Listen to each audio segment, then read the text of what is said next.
Olá, Vivência do Cerrado, chegamos por aqui com mais uma entrevista daquelas que vocês gostam, onde eu fico de frente com os principais expoentes da política tocantinense. E hoje tem uma convidada muito especial, ela que muitos conhecem como a professora Dorinha, ex-secretária de Educação, ex-deputada federal, atual senadora da República.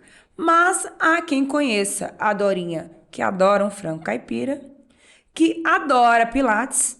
Eu sempre vejo ela botando nas redes. Adora cozinhar também, tá mostrando mais agora a sua versão cozinhando. Adora, que eu sei, customizar algumas roupas, de ver algumas jaquetas que ela mesma que coloca. E também é apaixonada por rosa do deserto. Quem está de frente comigo hoje para um bate-papo leve, tranquilo, sobre política, sobre vida, sobre muitas questões, é ela, senadora, considerada uma das mais influentes do Brasil na política brasileira, professora Dorinha. Senadora, tudo bem? Tudo bem, um prazer estar aqui, Maju. Acertei aí nas curiosidades. Pesquisei. Umas eu pesquisei com a sua equipe, outras eu já sabia. Essa de customizar roupas, que eu sei que tem algumas roupas suas que você gosta, né? Eu de customizar. Na verdade, eu tenho roupa, né, comprada pronta, tenho roupa de costureira e tenho roupa que eu, às vezes, resolvo mexer na roupa, né? Colocar alguma bordado, mudar o modelo, me Eu diverte gosto, também. vejo alguma que você coloca umas pedrarias, né? É, Tá? Uma curiosidade. E antes da gente começar a falar de política, senadora, eu queria conversar um pouquinho sobre Dorinha. Professora Dorinha, Maria Auxiliadora, né? Eu vi um vídeo que você fez na sua rede que eu gostei muito, que você fala das algumas metas para 2024. Um vídeo um pouco mais intimista, onde você fala que quer ficar um pouco mais com a família, aprender a andar de cavalo, eu também não sei andar de cavalo, e uma coisa que você disse que é ler mais. E eu queria, uma curiosidade pessoal minha, o que uma das pessoas que hoje está dentre os principais nomes da educação do Brasil na política anda lendo? bom, eu leio muito na área da educação, né? Então tem uma legislação tanto nacional quanto internacional de boas experiências, então cases importantes que vale a pena acompanhar, principalmente mostrando países que conseguiram, numa realidade próxima ao Brasil, dar um salto na educação, como é o caso Portugal, melhorou muito os seus resultados. Exemplo que todo mundo coloca, né, de um país que foi destroçado pela guerra, como a Coreia, que mudou pela educação, experiência da China, Xangai, mas aqui o próprio Chile, que com toda a dificuldade conseguiu avançar em relação à educação. Eu falei de Portugal porque é um caso bem recente, né? E aqui no Brasil você tem experiências. Todo mundo já ouviu falar alguma coisa do Ceará, que é um Sim. estado da região Nordeste, e que eu acompanhei, porque eu fui secretária de Educação por um longo tempo, a situação do Ceará, e hoje o Ceará que conseguiu avançar a partir de um trabalho contínuo e sério de apoio às redes municipais. Acho que é o maior desafio, né? Então, e leituras, eu mesmo estou lendo um livro que você me deu, da Ah, Michelle Michele. Obama, estou amando o livro. Estou lendo um outro livro bastante complexo, que é Mulheres que Correm como Ah, eu Lobos, adoro esse livro né? também, eu acho Também maravilhoso. estou lendo. E, então, eu tento equilibrar algumas as leituras de trabalho. Estou pesquisando muito também um tema sobre envelhecimento. Eu acho que o Brasil tem cuidado pouco e é um país que está invertendo a sua curva da população. E quando a gente coloca do envelhecimento, entender que chegar aos 70 anos não é fim de vida, ao contrário. Hoje, como a qualidade de vida tem se ampliado, a nossa sociedade, as cidades precisam estar organizadas para quem, apesar de ter já feito muita coisa na vida, está sempre, apesar não, ainda bem, está sempre aprendendo e até redirecionando a sua vida. E, ao mesmo tempo, um país que precisa investir para melhorar a qualidade de saúde para esse atendimento, porque muda o eixo do atendimento, a cidade amiga, né, da pessoa idosa, amiga de todos nós, porque é uma cidade que não cuida do seu desenho urbanístico para facilitar, evitar calçadas irregulares que provocam acidentes, que não são amistosas para uma pessoa que tem dificuldade de locomoção. Então, essa questão do funcionamento da cidade amiga, né? Uma cidade que recebe as pessoas, que acolhe, que tem condição de fazer atividades físicas, eu também estou estudando esse tema. Ah, bacana, interessante. As Mulheres que Correm com os Lobos também já li, muito bom. Michelle Obama tem sido uma das mais indicadas a nível mundial. Aí a literatura dela faz uma literatura, assim, de autoafirmação sobre a história dela, né? É isso. Senadora, então, vamos lá. Quero começar falando sobre atuação parlamentar. 5 projetos que se tornaram leis em 2023, seu primeiro ano como senadora, 7 PLs apresentados, 98 relatorias e cerca de 121 milhões em emendas pagos para mais de 100 cidades e também para o governo. Esses são os principais números da sua atuação em 2023 em termos parlamentares. Qual foi o principal desafio, senadora, no primeiro ano? Olha, eu já venho numa ação contínua da Câmara, né? O maior desafio é essa compreensão e, ao mesmo tempo, o desafio em relação ao Brasil hoje. O Brasil hoje, acho que tem como maior tarefa para todos nós, com diferentes posições, enxergar, primeiro, qual é o papel de um senador da República, que eu falei isso muito na minha campanha, lembrando que pelo modelo, né, o Senado, em termos federativos, é a Casa dos Estados, por isso, os senadores do Tocantins e senadores de São Paulo têm o mesmo peso, Sim. né, em estados de tamanhos e realidades bem diferentes, ao mesmo tempo enxergar essa capacidade e possibilidade de construir como é que a legislação influencia na vida das pessoas, né, porque é muito, às vezes, comum. Projetos são apresentados sem enxergar a realidade. Bom, a pessoa tem uma ideia interessante,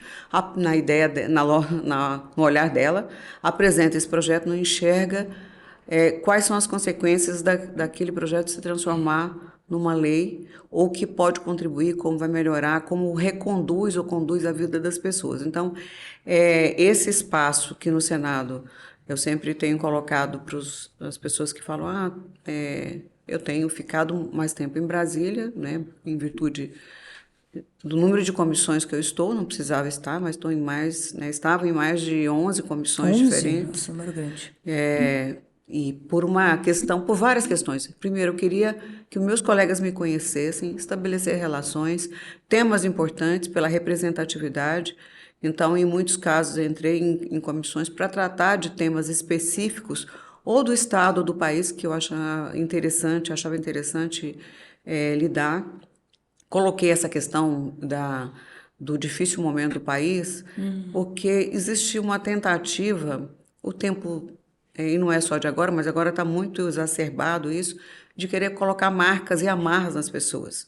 As pessoas só podem agir assim porque elas estão em tal categoria, em tal grupo, elas são de tal posição ideológica, e a gente precisa muito amadurecer isso. Concordo. Eu sento com você, nós vamos conversar, bater um papo, tomar um vinho, um café, e nem tudo que você defende eu entendo da mesma forma. Isso não significa que você é melhor ou pior do que a minha pessoa, né? A gente tem que entender de que lugar você fala, para quem você fala, o que você representa. Então, essa compreensão de lidar nessa diversidade no próprio Senado tem sido uma experiência interessante. Vi uma casa muito mais amistosa, mesmo com as diferenças.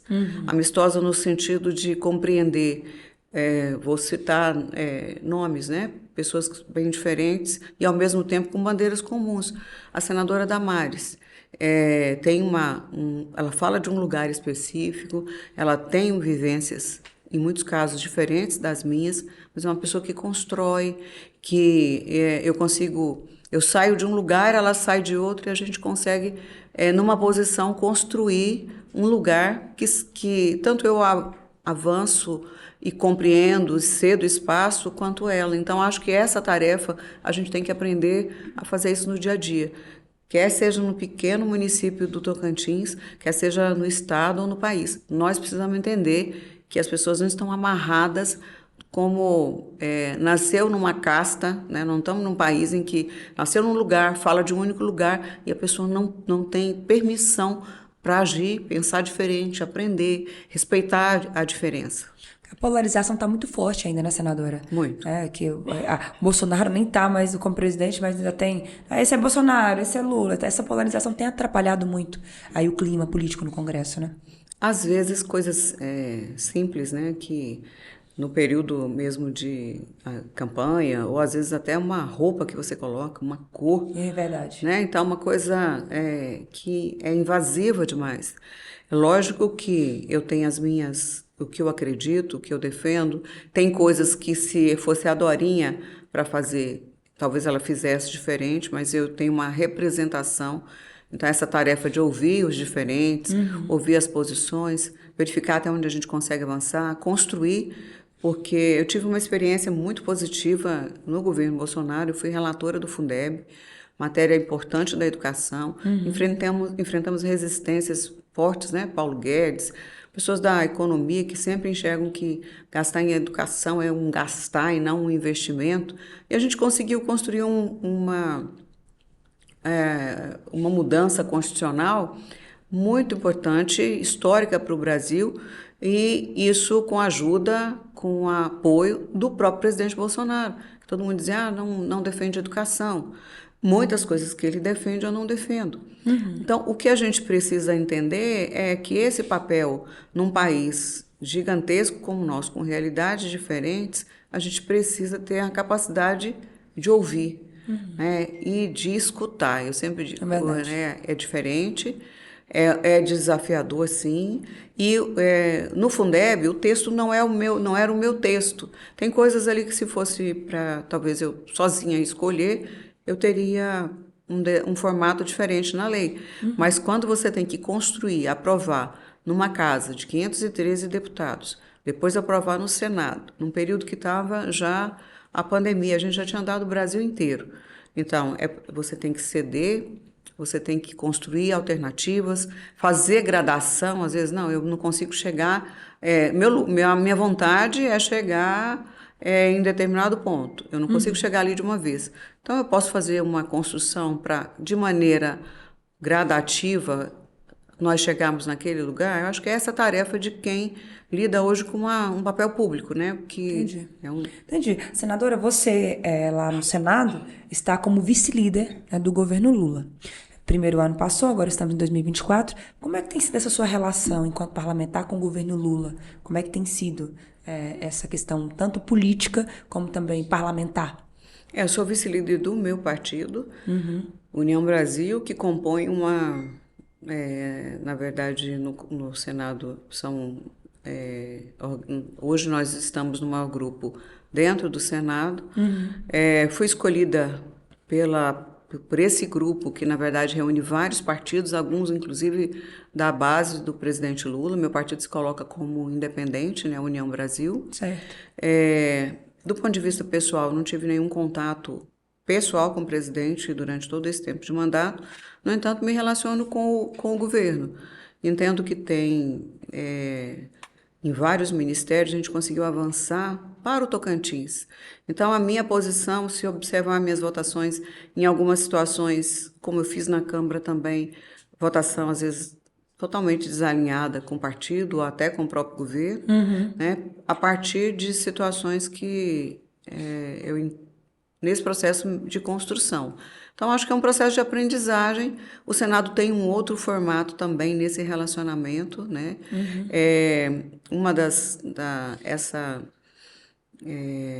O conjunto de partidos escolheu, na sua maioria, mulheres, pela questão da representação política como liderança, né? E acho que eu tenho feito mais esse trabalho de alinhamento e de construção nas diferentes comissões, acho que por esse perfil também de diálogo, que eu já tinha uma relação no Senado, mesmo não sendo senadora, a partir da construção. Não é fácil, é desafiador, num país que é tão dividido. Muitas vezes me perguntam assim, você foi eleita pelo Bolsonaro. Não, eu não fui eleita pelo Bolsonaro, né? Eu tenho uma história política, eu tive 3 mandatos de deputada federal. Durante o período do governo Bolsonaro, eu não tinha nenhum cargo no governo. É comum, quando você está na base, você ter uma indicação. E agora, dos cargos federais. Então, não tinha alguns parlamentares aqui tinham um grande alinhamento. No entanto, em muitas situações, também avalio que houve avanços, né? Um deles, esse próprio exemplo da educação, que Sim. o próprio presidente interferiu diretamente, manifestando o desejo de construção, até indo contra a própria posição do ministro da Economia, Paulo Guedes. Né? Então, a gente não tinha nenhuma posição. Hoje, aqui no Estado, a Codevasf é uma indicação do partido, né, minha, né, de trabalho, uma pessoa que já atuava, e assim com a grande maioria dos parlamentares, e muitos casos aqui foi, acho que o governo tem um desenho muito independente de indicação, que eu acho que avançou em algumas coisas, por exemplo, representação ligadas à população indígena, tomou uma posição de ser um representante dentro daquela linha, ninguém fala de nós sem nós, né? O que não quer dizer que você não possa avançar nesse processo de construção. Ontem eu tive uma conversa muito boa com o atual superintendente da Conab. Entendo que tem um espaço enorme para trabalhar articulado com os municípios e com o governo do Estado em políticas importantes em relação a pescadores, a pequeno agricultor, o alinhamento em relação à questão da fome. É inconcebível um país que tem a realidade que nós temos e potencial de produção de grãos, alimento, ainda ter a situação de fome. Verdade. Acho que a área do agro já mostrou e tem uma responsabilidade enorme em termos econômicos no país. Precisa, é um lugar que eu penso também que precisa desarmar da mesma forma, porque tem uma importância estratégica para qualquer país e, logicamente, para o nosso Estado. Concordo. Senadora, agora vamos falar da bancada federal. Você é a única mulher aí da bancada, né, dentre os deputados federais e os senadores, é a coordenadora. E eu quero saber, senadora, para 2024 agora, quais são as perspectivas desse trabalho da bancada e da geração de benefícios e destinação de recursos, né, para o Tocantins? Bom, o ano de 2023 ele foi o primeiro ano para muitos deputados federais, né? Houve uma grande mudança na bancada, uma renovação, alguns parlamentares que retornaram. A bancada do Tocantins é uma bancada boa de lidar, na sua maioria. Boa de lidar como? Existe um diálogo muito articulado. Passou a campanha de 2022 e nós conseguimos construir pessoas que estiveram em posição diferente, em termos de contexto, mas nós conseguimos construir um envolvimento da bancada com temas importantes aqui do Estado. Esse é o primeiro ano que grande parte dos parlamentares terão seus recursos agora impositivos, né? Então, isso, quando eu assumi em 2011, foi meu primeiro ano como deputada. O meu partido, historicamente, era um partido de oposição ao governo do PT, era o PFL, depois virou Democratas. Então, a gente quase não tinha recurso de emenda. Quando conseguia liberar num ano, eram 5 milhões, 6 milhões, quem tinha uma boa articulação. Agora não, um deputado federal do Tocantins consegue, independente da posição ideológica, partidária, ele vai conseguir colocar no Estado em torno de 60 milhões de reais, atendendo políticas e programas importantes. E eu acho que essa articulação, a bancada conseguiu ouvir o governador, vendo qual eram as prioridades do governo, ouvimos a ATM para as prioridades dos municípios. Várias instituições estiveram na bancada apresentando suas demandas. Então, acho que foi um ano muito produtivo em termos de construção para a própria bancada. Lógico que tem posições, nós nos unimos para apoiar, às vezes um pleito apresentado pelo deputado Vicentinho, senador Eduardo Gomes, deputado Eli Borges, deputado Felipe Martins, Ricardo Aires. Então, a gente tem tentado construir essa unidade. Em muitas situações, o deputado Gaguin foi relator agora na Comissão de Orçamento, senador Eduardo presente. Então, esse processo de construção, eu acho que a bancada do Tocantins, já vi números, né? é uma das bancadas que mais consegue recursos, não só os impositivos, mas inclusive recursos não obrigatórios. Uhum. O clima, então, é de harmonia entre os entes da bancada e também com o próprio governo estadual, né, senador? Onde ampla maioria apoia o governador Wanderlei, correto? Existe um clima de harmonia, né, acho que respeito, com posições às vezes divergentes, Sim. né, mas na maioria não contraditórias. Da mesma forma, a bancada tem alinhamentos em relação ao governo federal, outra parte da bancada não tem, mas isso não tem impedido de, numa ida a um ministério para tratar de um tema importante para o Estado, o parlamentar se juntar ao conjunto. Então, tem um clima de respeito na sua grande maioria, independente do parlamentar dizer assim, não, eu não estou na base do governador, ou não compus os partidos que estavam juntos em 2022. Existe uma relação, eu entendo que, primeiro, respeitosa com o povo do Estado, porque eu tenho dito muito isso, a gente não... O Tocantins tem 8 deputados federais e 3 senadores, como os demais estados, no caso do Senado, mas são 8 deputados federais. A partir passou a eleição, eles já não representam só quem votou neles. Isso é uma democracia de representação. Eu não falo em meu nome, né? Eu tento representar quem votou em mim. Lógico que é complexo, porque às vezes você toma uma posição, eu tive mais de quase 400 mil votos. Então, às vezes eu disse, não me represento, não concordo com o seu voto. Eu não vou conseguir atender essa diversidade de pensamento. Eu, às vezes, respondo e brinco, olha, eu não consegui, com esse voto, nem agradar o meu marido. Imagina eu conseguir agradar 400, quase 400 mil eleitores. Mas essa é uma tarefa de representação. Ouvir o máximo, conseguir, a partir daí, você tomar a sua posição, e também ninguém é controlado como um drone, né? Você tem o que você acredita também. É verdade, 2024, senadora, começa aí com um ativo muito grande político nacional da sua parte, porque em 2023 você esteve novamente na lista das cabeças do Congresso, também foi apontada aí por um dos índices que mede a atuação dos parlamentares como a senadora mais influente, né, do Senado Federal. E hoje você é uma das grandes vozes desse protagonismo feminino na política. Isso, inclusive, tem sido visto como inspiração para mulheres que querem disputar as eleições esse ano. Eu quero saber como é que você se sente com relação ao senso de responsabilidade diante desse momento que você chegou da sua história política, com relação a essa força feminina que você representa hoje. Olha, nós somos mais de 50% da população. A representação feminina ainda é muito reduzida, né?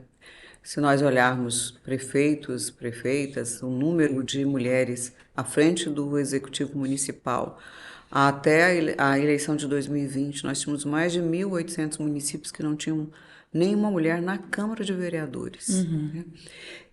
E é lógico que o lugar de onde eu falo, as questões que abraço a partir do meu mandato, são de diferentes áreas. Todo mundo me conhece como uma pessoa que atua basicamente ou centralmente na educação, mas tem atuado em diferentes áreas, e uma delas é na representação política. Eu fui líder da bancada feminina na Câmara. Nós conseguimos avançar em relação a vários projetos. Quando eu estava na gestão da bancada, nós aprovamos 87 leis na Câmara, na verdade, projetos de lei. Desses 87, quase 70 viraram lei, né? Então, enfrentamos o período da pandemia, a luta no período de a garantia e o olhar em relação ao espaço da mulher na política, os 30% no mínimo dos recursos que o partido foi investir em eleição. Então, acho que toda essa luta pela representação, ela fala de um lugar em que quem tem voz precisa... não é a minha realidade. Muita gente fala assim, você não precisou de cota para chegar lá. Eu precisei da representação feminina. Eu falei desse lugar. Então, a gente não pode chegar, e eu ouvi isso de muitas colegas, que às vezes dizem assim, eu sou contra pauta feminista, eu sou contra cota, porque isso diminui a mulher. Ao contrário, nós estamos reconhecendo uma situação de desigualdade de poder. Vamos olhar quando é que a mulher pôde votar, ser votada muito tarde. Eu tenho colegas que estão em exercício na Câmara e dizem, olha, quando nós chegamos aqui não tinha banheiro de mulher. Eu fui o primeiro caso de licença maternidade, a Câmara foi tentar descobrir como é que faz isso. Ainda tem um problema nessa legislação dentro da casa. Então, essa nossa tarefa, e eu não tenho o direito de achar que porque eu por um contexto, cheguei à Câmara e eles acham que eu não precisei dar cota, eu talvez não tenha usado com essa expressão, mas na campanha eu dizia sempre, né, é importante a mulher estar ali falando. Tem muitos colegas parceiros que têm projetos de lei voltados para a mulher, que nos ajudaram muito. Eu me lembro de um dos projetos mais interessantes nessa época que eu estava à frente da bancada feminina, foi apresentada por um deputado, o deputado Molon, que era, no caso dos profissionais que têm direito à arma, né, a andar armado, mas que já tiveram episódios de violência doméstica, não poder andar armado, como uma forma de proteção. Como é que eu posso garantir que uma escola, as crianças que estão lá, o profissional que está atuando, eu tenho um controle se ele tem casos de violência contra a criança, de estupro, de pedofilia, foram apresentados por homens. Quando nós avançamos em relação ao financiamento das campanhas, não só a candidatura, mas a gente precisa do dinheiro. Não adianta dizer, olha, não precisa de cota, porque eu vou ser candidata junto com o Eduardo Gomes ou com o deputado Vicentinho, a Dorinha e o deputado têm a mesma chance. Às vezes as condições, normalmente as condições das mulheres são diferentes. Quantas mulheres são presidente de partido? Quantas mulheres têm condição de estar na mesa do Congresso? Hoje, por exemplo, na mesa do Senado não tem uma mulher presente, representando a nossa voz, a nossa presença física e simbólica. É verdade. Verdade. Senadora, há 4 anos atrás, uma das frases que eu considero mais marcantes que você disse, abre aspas, as pessoas falam que sou tranquila, que sou mansa. Não sou mansa, não. Educação não quer dizer que eu não queira respeito. Agora, em 2024, com essa referência de senadora mais influente do Senado, você ainda anda precisando dizer frases como essas na política? Eu acho que sempre, porque esse processo da convivência, do relacionamento humano, é importante no mundo da política, até pela questão da representação da mulher, porque nós temos, às vezes, um perfil diferente. O meu caso, né, eu coloquei que eu sou uma pessoa que entendo que sou, pela força, né, da própria atuação, sou uma pessoa educada, que procuro respeitar quem pensa diferente. Isso não pode ser confundido, que eu não tenha clareza de onde eu quero chegar, que eu não tenha força de vontade, que eu não queira respeito. Falar educadamente ou manso ou com uma outra pessoa que pensa diferente não quer dizer que eu não saiba tomar as minhas decisões, inclusive de enfrentamento. Né? Uma situação que aconteceu de um colega que atropela você para dizer, querendo falar em seu nome. Eu não preciso que ninguém fale por mim. Isso ainda acontece, senadora, isso? Esses atropelamentos de fala, isso ainda acontece? Olha, eu penso, hoje acho que até pela posição, né, mas ao mesmo tempo eu vivo isso dentro do meu partido todo o tempo, né, com situações em que às vezes as pessoas acham que agem naturalmente nas suas relações de poder. Eu era presidente do Mulher Democrata Nacional, eu tive colegas que tiveram a capacidade de devolver o dinheiro de cota, porque ele não queria que o dinheiro chegasse na mão da concorrente dele. Ele preferiu que o dinheiro voltasse para Brasília. Tivemos situações em alguns estados de enfrentamento. Então, essa questão de respeito numa mesa e num diálogo, mas eu quero que a minha voz seja ouvida. Há pouco tempo, numa situação do meu partido, um evento festivo, de posse, né, de um órgão partidário, não tinha uma mulher no palco. Né? Quando eu tive a palavra, eu disse, olha, está faltando mulher aí. Agora, até agora no Instagram, um evento do meu líder, líder do meu partido, senador Efraim. Ele fez uma matéria agora na Paraíba, se reunindo com vários prefeitos, líderes. Não tinha uma mulher, né? Eu disse, ótimo, mas tá faltando gente aí, tá faltando mulher. Aí alguns prefeitos da Paraíba disseram, mas a gente tem muito carinho, muito respeito, nós temos, é muito bom carinho, é muito bom receber flores, mas a gente quer ter voz, né? Nós ainda ouvimos muito, é difícil demais agora a flexibilização de cotas. Nós seguramos com unhas e dentes no ano passado uma PEC que tinha o objetivo de flexibilizar a cota de mulheres. O que é esse flexibilizar? Não, continua valendo 30% reservado para mulheres. Mas os partidos que não cumprirem essa cota não vão ser punidos. Eles não vão poder botar homens, mas está reservado. Uma cadeira vazia não me representa. Não adianta dizer que o partido tem direito a ter 30% de cota de mulheres, não vai cumprir e não vai ser punido por isso. E dizem, as mulheres não gostam de política. Será que essas pessoas imaginam que está na nossa genética não gostar de política? É verdade. Tem alguma coisa no nosso sangue, na nossa organização genética? É estrutural, né? Algumas pessoas dizem, mas política não é coisa de mulher não gosta, né? Enfim, senador, vamos falar agora sobre política partidária e eleições. O União Brasil está surpreendendo, né? Tem sido um dos partidos mais procurados já agora nesse processo de pré-campanha. A filiação do prefeito de Araguaína, do Wagner, foi uma surpresa. Segunda maior cidade do estado. O União Brasil também tem Josi Nunes, terceiro maior município.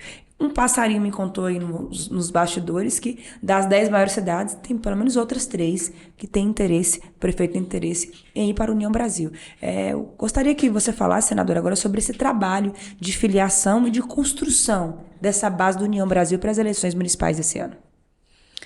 Bom, acho que as maiores cidades nós já temos praticamente, né, colinas Guaraí, no Brasil, né? Guaraí. No Bico, a gente vai fechar agora com a grande maioria das cidades do Bico, Vale do Araguaia. Eu acho que é um processo de maturação política, de grupo, né? A União Brasil hoje é um partido que eu como senadora, deputado Gaguinho, deputado Jair, deputada Wanda, um relacionamento de proximidade com os prefeitos, de relação de confiança, da mesma forma, né? De respeito. Isso tem ajudado muito nesse processo de crescimento em relação aos prefeitos, prefeitas, aos futuros prefeitos e prefeitas em termos de filiação. Acho que tem uma relação bastante colaborativa aqui no Estado também, de respeito em relação às posições. Eu nunca fui uma parlamentar que, ao tratar com um prefeito ou uma prefeita, dizia assim, você tem que vir para o meu partido, e se não filiar, eu não vou colocar recurso. Em muitas situações, a gente faz a leitura local, a posição dele partidária faz parte da estratégia dele de eleição, tem maior conforto, uma maior representação, isso não é limitador. Agora, lógico que União Brasil tem um projeto de país, não é um projeto de poder. Não, porque quando você tem projeto de poder, é fácil, você pode fazer muitas alianças para esse poder. Quando você tem um projeto de país, você escolhe, inclusive, com quem vai estar, com quem você tem condição. Eu já tive situações em alguns municípios que, embora o líder local quisesse estar afiliado com a gente, com o partido, não era possível, por uma questão de organização, por posições que nós não concordamos. Né? Então, esse cuidado... o processo político vai impondo, né, em muitas situações. Entendi. E lógico que esse processo, eu acho que a gente escuta esse tempo todo, né, a gente fala, política, você não pode ficar olhando no retrovisor. Quando as pessoas são chamadas a fazer esse exercício na pele, muita gente acaba escorregando. Não, mas eu não consigo fazer. Não. Esse é o exercício que a União Brasil tem feito. Olhar no retrovisor. Não olhar no retrovisor. Não olhar no retrovisor. Exato. Senadora, tudo bem, eu entendi. Hoje são quantas pré-candidaturas já mapeadas hoje para o partido? Tem muitos prefeitos que vão à reeleição, né? Hoje, qual é a meta de pré-candidaturas majoritárias do União Brasil nos municípios tocantinenses? Olha, eu acho que nós vamos chegar mais ou menos em torno de 50, talvez um pouco mais de municípios, né? com com o prefeito, ou com reeleição, ou com os candidatos já colocados pelo partido, né? Senadora, temos vários colégios eleitorais em que o cenário está se desenhando ainda. Mas em alguns deles a gente já sabe que o União Brasil, por vezes, terá um candidato, o Republicanos do governador terá outro, o governador que é o seu maior aliado político. Exemplo, Guaraí. Prefeita do União Brasil, prefeita Fátima, tem um adversário que é o Saboinha, que vai se filiar ao Republicano, segundo ele anunciou. Tem também Araguaína, a própria Araguaína, né, onde o governo pode ser que vá lançar o Jorge Frederico. Como lidar? Como é que vai ser politicamente sua relação, principalmente com o governador Wanderlei, nesses municípios onde um tiver num palanque e outro tiver em outro? Eu acho que o governador tem uma condução que é própria dele, ele é o maior líder no estado, teve uma votação expressiva, uma aprovação também, que é uma pessoa, né, com a sua liderança política, existe uma grande demanda para que ele esteja presente nas campanhas. Em muitos municípios, nós até já conversamos algumas situações, é difícil a presença nossa para um lado ou para o outro, porque às vezes todas as forças políticas daquele município Apoiaram vocês. né, nos apoiaram. Tem municípios que o prefeito me apoiou e não o apoiou, e vice-versa, né? Então, algumas situações elas estão colocadas já naturalmente. Tem também o projeto de partido, que o governador tem o maior número de deputados estaduais, então ele não fala sozinho, ele tem os deputados federais do partido, os deputados estaduais, essa expectativa de liderança. Dei um exemplo de Guaraí, eu já ouvi várias vezes do governador que a candidata dele em Guaraí é a prefeita Fátima, né?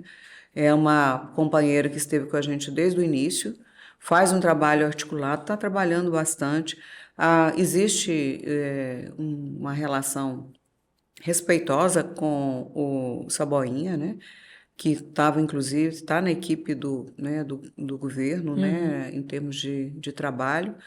Mas todo esse processo de construção, aonde acontecer, acredito que ele será bastante respeitoso.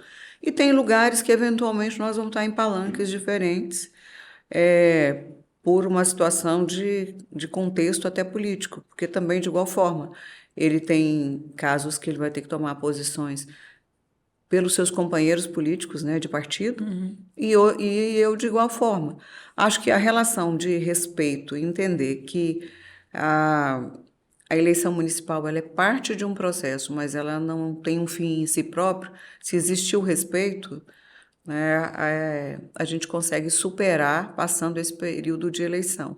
E eu tenho absoluta certeza que passou 2024, as eleições municipais, o governador é um governador para todos. Ele tem demonstrado isso. Eu acho que chegou numa cidade, o candidato dele ganhou, ou um candidato que está no meu grupo, ou do senador Eduardo, do deputado Vicentim.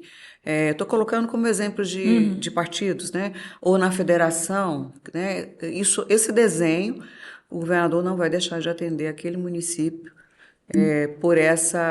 porque não é do partido dele, até porque foi isso que nós vimos, inclusive, na nossa eleição, de diferentes posições políticas. Não é fácil, não é uma coisa que dá para minimizar, acho que é um exercício permanente. Nós já tivemos pelo menos 2 reuniões desse tema, e com os nossos secretários executivos de partido seguiram fazendo reuniões para mapear isso, nessa disputa de candidato. Fulano está em tal partido, recebeu um convite de uma pessoa ligada ao governador, dizendo, o governador faz questão que esteja. Nós somos parceiros, vai ter município que eu vou estar lá com grupo, mas eu não vou ter nem prefeito, nem vice-prefeito no União Brasil. Ou vem vereador, ou não vem ninguém, eu vou estar ali ajudando, porque foram parceiros nossos. É um exercício, porque não é só o nosso pensamento, as pessoas cobram. Esse caso que você exemplificou de Guaraí, ele é desafiador, porque é legítimo o Saboinha querer disputar a eleição, colocar um nome, já que fez isso em outra eleição. Araguaína também promete ser uma eleição quente. Araguaína também, vários deputados estaduais. É uma eleição, tem hoje um prefeito no exercício do mandato, que está fazendo um grande trabalho. né? Não foi meu companheiro em termos de eleição, foi respeitoso na relação, né, de política, né, tanto é que eu sou majoritária em Araguaína, e aí pode dizer, tem muitos que apoiaram, não, a grande maioria tinha posições políticas, foi uma eleição, apesar da votação, mas com posições diferentes. Agora, assim, não é uma coisa de joguinho de poliana, dizer, não, vai dar tudo certinho, não. É um exercício de diálogo. Um desafio de Um maturidade desafio política de também, né? maturidade política e de respeito. Essa reunião que nós tivemos foi uma reunião provocada porque uma pessoa do próprio, às vezes, do próprio grupo político do governador, às vezes toma a decisão, vai lá, olha, tá aqui, o governador pediu para convidar você para vir para o partido, se você não vier, nós temos que dar para uma outra pessoa, às vezes é o maior concorrente político. Isso é uma relação que exige respeito e maturidade, e vai ter situações que vão ter que vir para a mesa e algumas vão ser difíceis de ser encaminhadas. Não é um exercício simples, porque não é só eu e o governador, né? Tem os nossos companheiros que vão cobrar posições, no fim é uma as disputa reações política, locais, né? né? As reações locais, os grupos, às vezes a gente escuta, não, nós apoiamos, todo mundo apoiou, e agora pessoas que estão, que nós ajudamos a eleger, agora tá dando partido para o nosso maior concorrente. Então, assim, esse exercício, isso faz parte da política. De novo, eu acho, na minha lógica, eu acho que com uma relação de respeito e entendendo que vai passar a eleição municipal, as pessoas vão ser eleitas, as que eu apoio, as que não apoio, e a gente tem que entender que, de novo, tem que valer o Tocantins. Verdade. Falando sobre eleições, sobre colégio, senadora, Palmas, maior colégio eleitoral, possivelmente primeira vez ele vai ter o segundo turno. Qual é a posição clara da professora senadora Dorinha sobre Palmas? Olha, Palmas é a nossa capital, o maior colégio eleitoral. Eu, em particular, tive uma votação muito expressiva em Palmas, mais de 70 mil votos.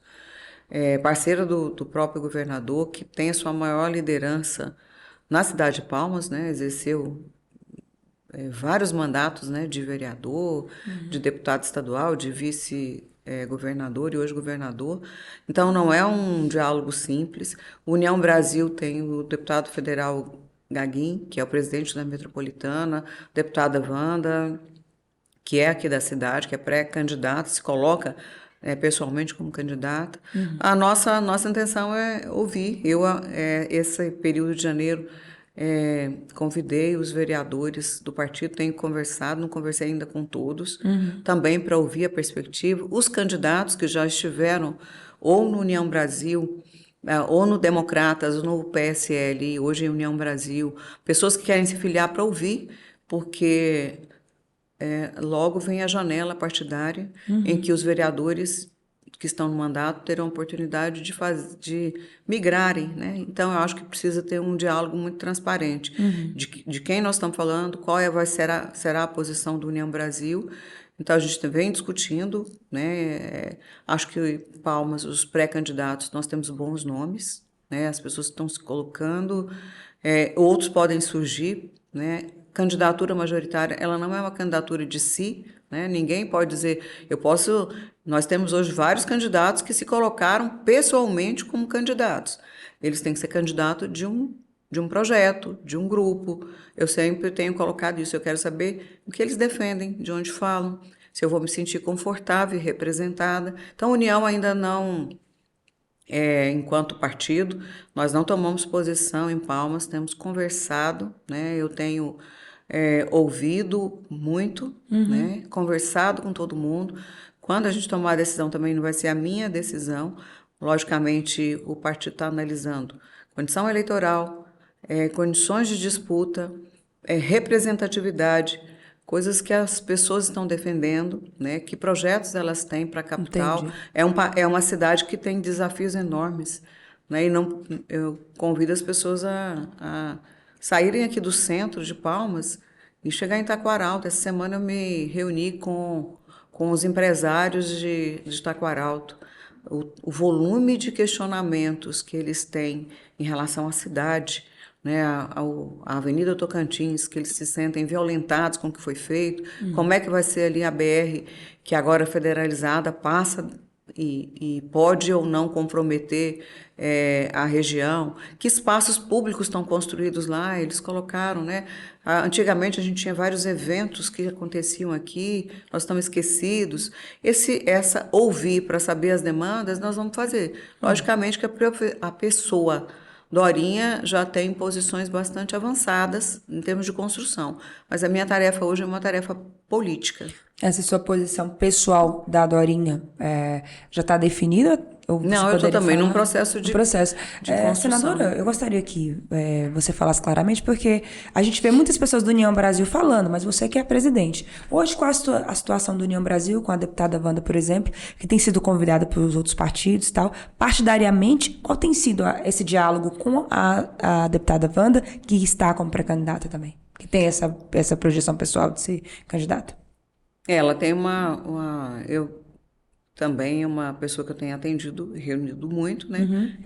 Na semana passada mesmo conversei com a deputada Wanda, com o vereador Márcio, esposo dela, que é também do União Brasil, ouvindo essas pretensões. Ela tem feito o trabalho, tem colocado esse debate, esse processo de construção.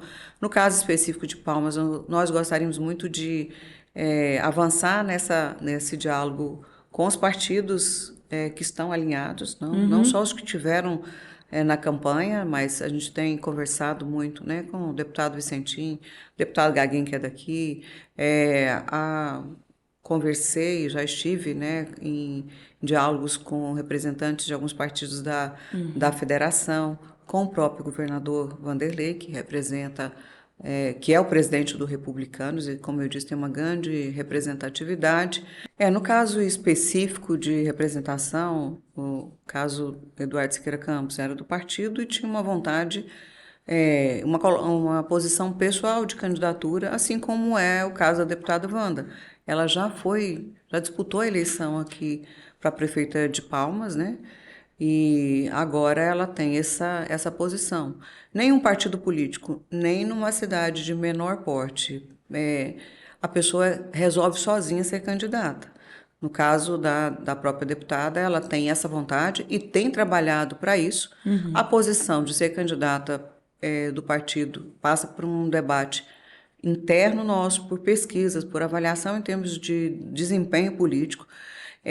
Para um partido do porte da União Brasil, a capital é estratégica, né? Assim como a nossa preocupação com as maiores cidades, assim como é estratégico ter uma maior representação. Então, nós estamos nesse debate. O partido não anunciou, vem conversando, né, com os pré-candidatos. Como eu disse, Palmas tem bons nomes. Qual é o melhor projeto? Então, o União não tomou posição. Da mesma forma, a gente tomou conhecimento pela imprensa, né? A deputada Wanda dizendo, recebi vários convites, a janela agora ela é para vereador. A deputada Wanda tem uma filiação no União Brasil. A presença dela no União Brasil, a candidatura dela, ela passa por todo esse debate político e que, lógico, que não é o desejo dela, é um desejo partidário, que vai ser baseado em vários dados e posição. A saída dela não é uma coisa dada, porque também isso tem várias limitações legais que podem eventualmente ser construídas, mas isso não está finalizado nem fechado, até porque o partido não tomou posição. Se o partido tomar uma posição de apoio a uma candidatura que ela não se sinta confortável, aí é um processo de construção que envolve, inclusive, outras estruturas partidárias além do próprio Estado. Tá claro o seu posicionamento, senadora, porque o presidente do diretório do partido aqui em Palmas, que é o deputado Gaguinho, acelerado como sempre na sua essência política, já declara, sempre defende o nome da pré-candidata Jânade. Você também tem proximidade com ela, a deputada também, né? Apoiou, vocês fizeram dobradinha aqui em Palmas. Queria que você falasse um pouquinho sobre essa sua proximidade com a Jânade. Isso pode, sim, resultar futuramente, se for uma decisão partidária, num apoio para o nome dela? Olha, pode. A deputada Jânade, não só ela me apoiou, a gente já tinha uma relação de conhecimento, de respeito, ela também é da área da educação. Pode resultar, sim. Estivemos juntos, o apoio dela foi importante para mim aqui em Palmas, né? E assim como eu disse em outras oportunidades, né, aqui Palmas reúne a maioria dos pré-candidatos, com algumas exceções, mas vários estiveram e me apoiaram. E tenho respeito, inclusive, pela atuação parlamentar. Deputada Wanda, né, o Eduardo Siqueira Campos, que tem uma história de trabalho, foi um prefeito com boas referências aqui. Deputado Júnior Gel, também estivemos juntos.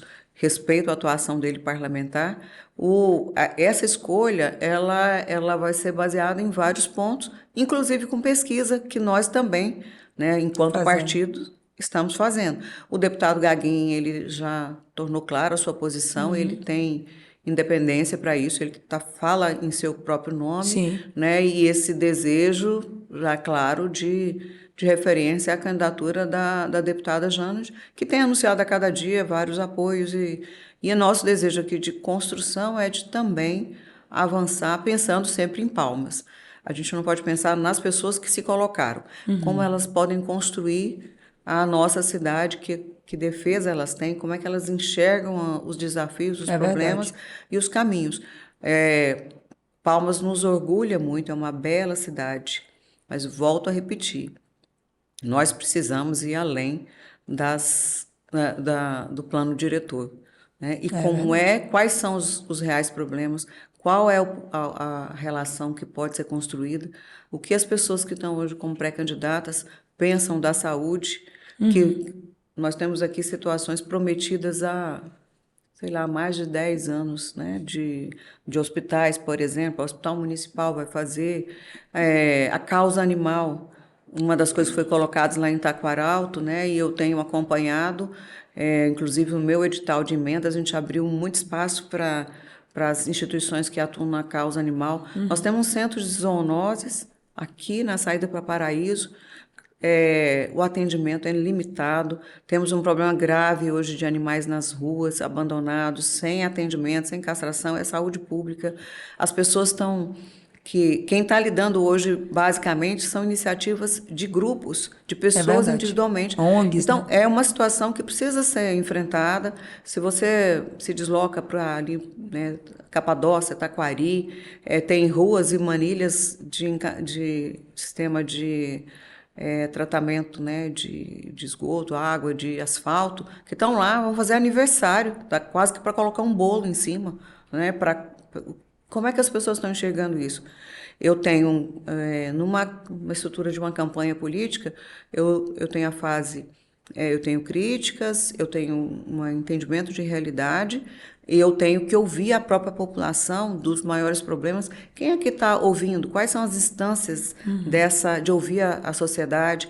E que soluções podem ser construídas? E falando em Palmas, senadora, existe um distanciamento político seu da prefeita Cinti, mas a sua atuação aqui em Palmas é uma das que mais destina recursos. Vem aí a Casa da Mulher Brasileira, que é recurso da senadora Dorinha.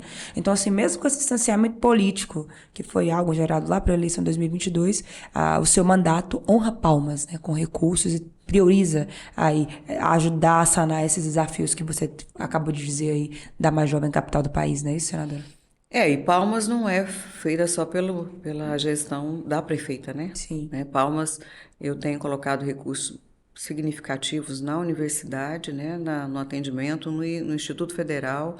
Uma luta nossa, inclusive abraçada pela bancada, é a construção do hospital universitário, que vai ajudar muito no sistema de saúde. É verdade. Recursos para a saúde do Estado, nós há muito tempo não acontecia. Esse ano a bancada, inclusive com muitos recursos meus, foram colocados para a saúde no atendimento, né, aqui no Estado, né, e logicamente na cidade de Palmas.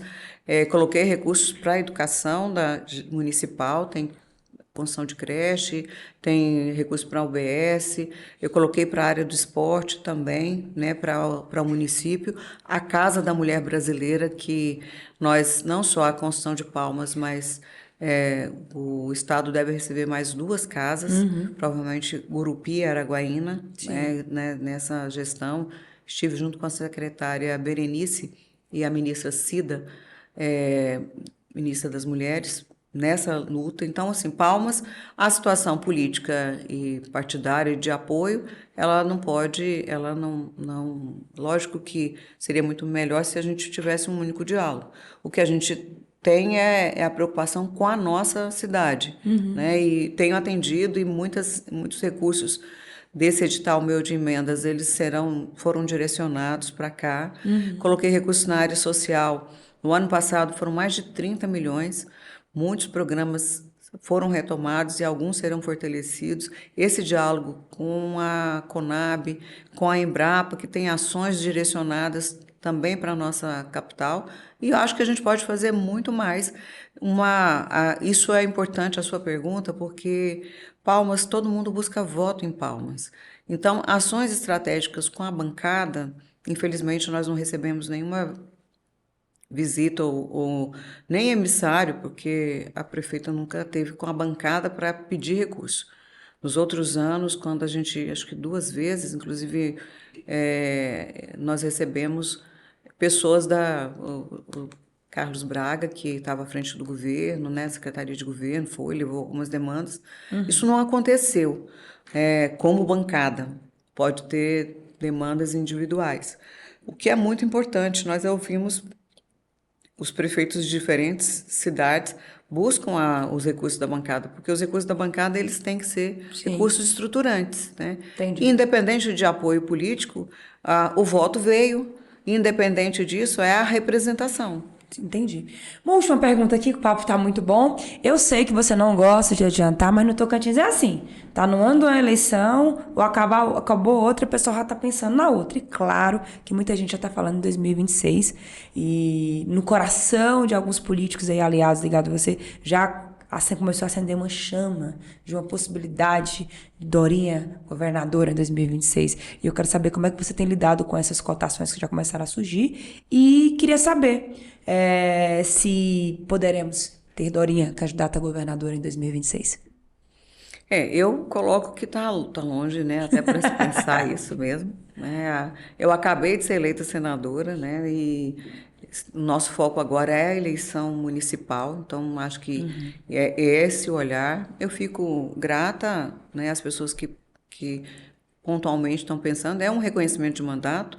Olha a visibilidade, muita gente diz, a primeira mulher governadora pode ser. Só que, como eu falei há pouco da questão municipal, uma candidatura majoritária, ela não é uma candidatura pensada ou planejada individualmente. Ela tem que vir numa maturação política, né, do Estado, das pessoas, da representação. Por isso que eu acho que é cedo, porque a gente tem que lidar agora com o desafio das eleições municipais, a sua organização, o exercício do próprio mandato de senadora. Tinha acabado de ser eleita senadora, fui convidada para ocupar um ministério importante do governo federal. Fiz uma escolha justamente por entender que o povo do meu estado tinha acabado de me eleger como senadora, né? Se o convite vier hoje, você aceita, senadora? Eu ainda acho que eu preciso ter uma tarefa no Senado, né? É lógico que foi honroso, é um ministério, o Ministério da Integração, que foi oferecido, né? Um ministério importante, mas, ao mesmo tempo, acho que o meu exercício e o próprio reconhecimento do ano de 2023 foi importante. Consegui ajudar muito municípios e o próprio governo do estado. Nós temos uma construção política de temas importantes, empréstimos que a gente conseguiu, inclusive no apagar das luzes de dezembro, nós conseguimos votar um empréstimo, eu como relatora, tem muita coisa para ser feita. Agora, lógico que é sempre uma honra ocupar um cargo dessa importância, mas ainda entendo que é o meu lugar, é o meu primeiro ano com recursos de senadora, com essa visibilidade, essa construção. Acho que eu tenho obrigação de focar nessa representação, né? E, lógico, eu sei que o Tocantins tem bons nomes que podem pensar no governo em 2026. Então, me sinto honrada, com a responsabilidade aumentada em relação a essa questão, mas eu acho que tem muito, como diz no ditado, tem muita água ainda para passar debaixo dessa ponte. Tá certo. Senadora, muito obrigada por essa entrevista muito bacana, onde falamos de vários assuntos. Desejar muito sucesso, mais sucesso ainda na sua empreitada política, que 2024 seja um ano de sucesso para a União Brasil, de grandes debates, proposituras e aprovações lá no Senado Federal. Agradecer também toda a sua equipe que ajudou a gente a conseguir fazer essa entrevista. Um abraço a você que nos acompanha aí. Fique de olho, porque já tem mais, ele vem aí, viu? O governador vem aí, tem muitas outras entrevistas aí, porque aqui vocês já sabem. Antes de ser notícia, tem que ser verdade. Obrigada, senadora. Um abraço, até a próxima.